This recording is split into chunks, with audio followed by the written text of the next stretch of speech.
श्री रामकृष्ण वचनामृत परिच्छेद 14 सीते का ब्राह्म समाज, शिवनाथ आदि ब्राह्म भक्तों के साथ वार्तालाप और आनंद।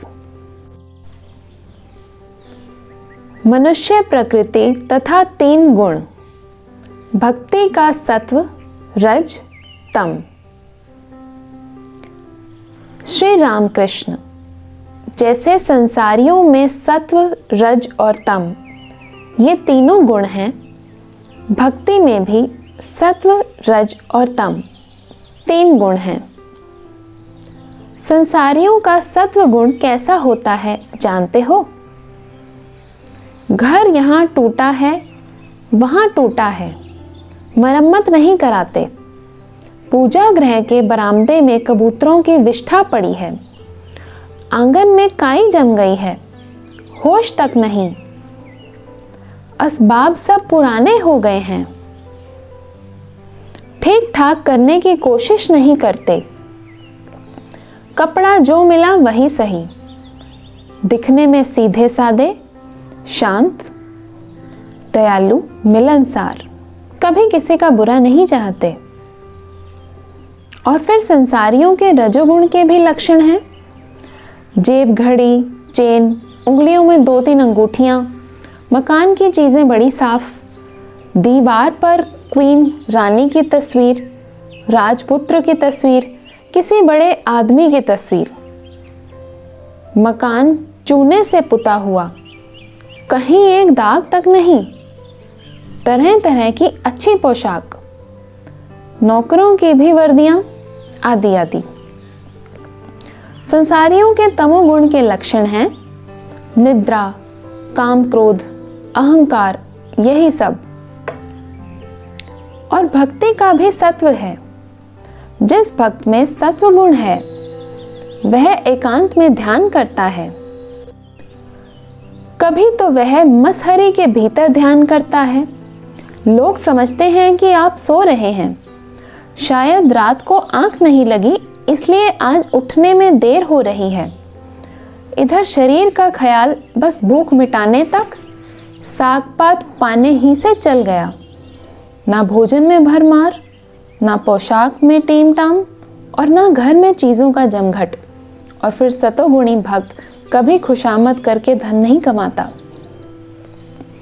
भक्ति का रज जिस भक्त को होता है वह तिलक लगाता है, रुद्राक्ष की माला पहनता है, जिसके बीच बीच सोने के दाने जड़े रहते हैं।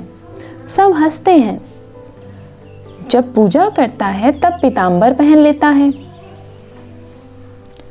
श्री रामकृष्ण, जिसे भक्ति का तम होता है उसका विश्वास अटूट है। इस प्रकार का भक्त हठपूर्वक ईश्वर से भिड़ जाता है, मानो डाका डालकर धन छीन लेता है। मारो, काटो, बांधो, इस तरह डाका डालने का भाव है। नाम महात्म्य तथा पाप।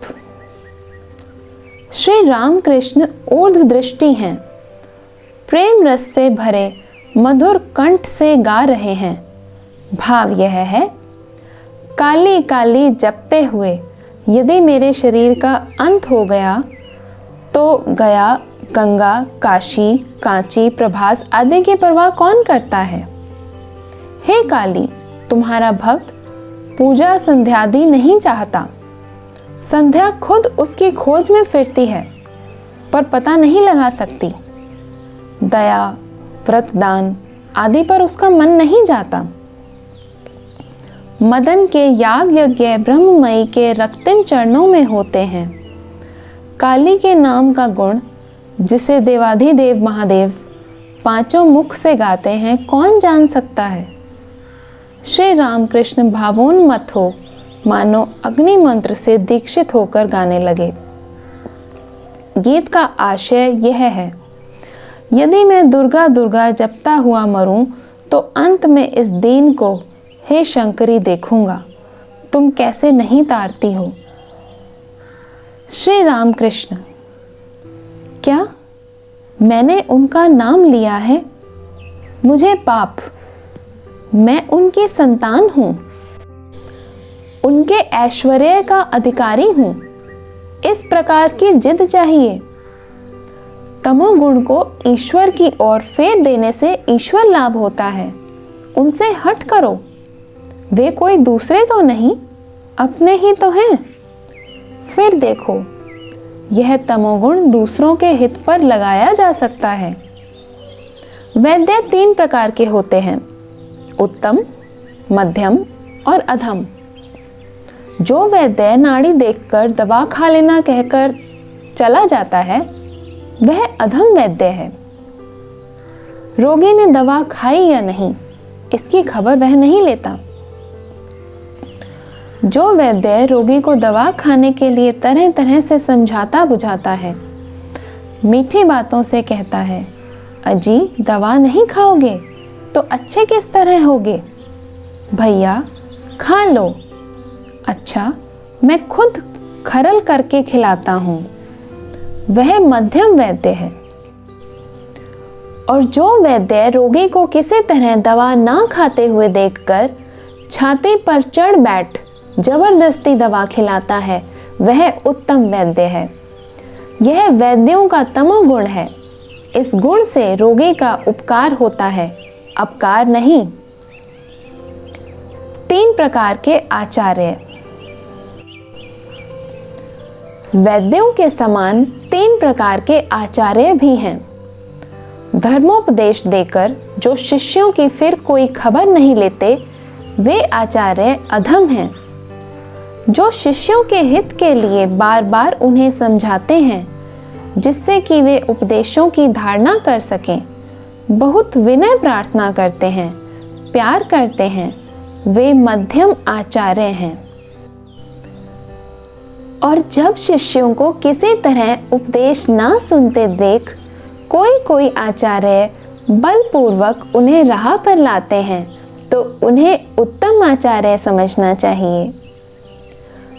ब्रह्म का स्वरूप अनिर्वचनीय है। एक ब्राह्मण भक्त ने पूछा, ईश्वर साकार है या निराकार? श्री रामकृष्ण, उनकी इति नहीं की जा सकती। वे निराकार हैं, फिर साकार भी हैं। भक्तों के लिए वे साकार हैं। जो ज्ञानी हैं, संसार को जिन्होंने स्वप्नवत मान लिया है, उनके लिए वे निराकार हैं। भक्त का यह विश्वास है कि मैं पृथक सत्ता हूँ तथा संसार एक पृथक सत्ता, इसलिए भक्त के निकट ईश्वर व्यक्ति के रूप में आते हैं। ज्ञानी जैसे वेदांतवादी सिर्फ नेति नेति विचार करता है। विचार करने से उसे यह बोध होता है कि मैं मिथ्या हूँ, संसार भी मिथ्या स्वप्नवत है। ज्ञानी ब्रह्म को बोध रूप देखता है, परंतु वे क्या हैं, यह मुंह से नहीं कह सकता। वे किस तरह हैं जानते हो? मानो सच्चिदानंद समुद्र है, जिसका और छोर नहीं। भक्तों के पास वे व्यक्त भाव से कभी कभी साकार रूप धारण करते हैं। ज्ञान सूर्य का उदय होने पर वह बर्फ गल जाती है, तब ईश्वर के व्यक्तित्व का बोध नहीं रह जाता, उनका रूप भी नहीं दिखाई देता। वे क्या हैं, मुंह से नहीं कहा जा सकता। कहे कौन? जो कहेंगे वे ही नहीं रह गए, उनका मैं ढूंढने पर भी नहीं मिलता। विचार करते करते फिर मैं नहीं रह जाता। जब तुम प्याज छीलते हो, तब पहले लाल छिलके निकलते हैं, फिर सफ़ेद मोटे छिलके। इसी तरह लगातार छीलते जाओ तो भीतर ढूंढने से कुछ नहीं मिलता। जहाँ अपना मैं खोजे नहीं मिलता, और खोजे भी कौन, वहाँ ब्रह्म के स्वरूप का बोध किस प्रकार होता है, यह कौन कहे। नमक का एक पुतला समुद्र की थाह लेने गया। समुद्र में ज्यों ही उतरा कि गलकर पानी हो गया, फिर खबर कौन दे। पूर्ण ज्ञान का लक्षण यह है। पूर्ण ज्ञान होने पर मनुष्य चुप हो जाता है। तब मैं रूपी नमक का पुतला सच्चिदानंद रूपी समुद्र में गलकर एक हो जाता है। फिर जरा भी भेद बुद्धि नहीं रह जाती। विचार करने का जब तक अंत नहीं होता तब तक लोग तर्क पर तुले रहते हैं। अंत हुआ कि चुप हो गए। घड़ा भर जाने से घड़े का जल और तालाब का जल एक हो जाने से फिर शब्द नहीं होता। जब तक घड़ा भर नहीं जाता शब्द तभी तक होता है। पहले के लोग कहते थे काले पानी में जहाज जाने से फिर लौट नहीं सकता।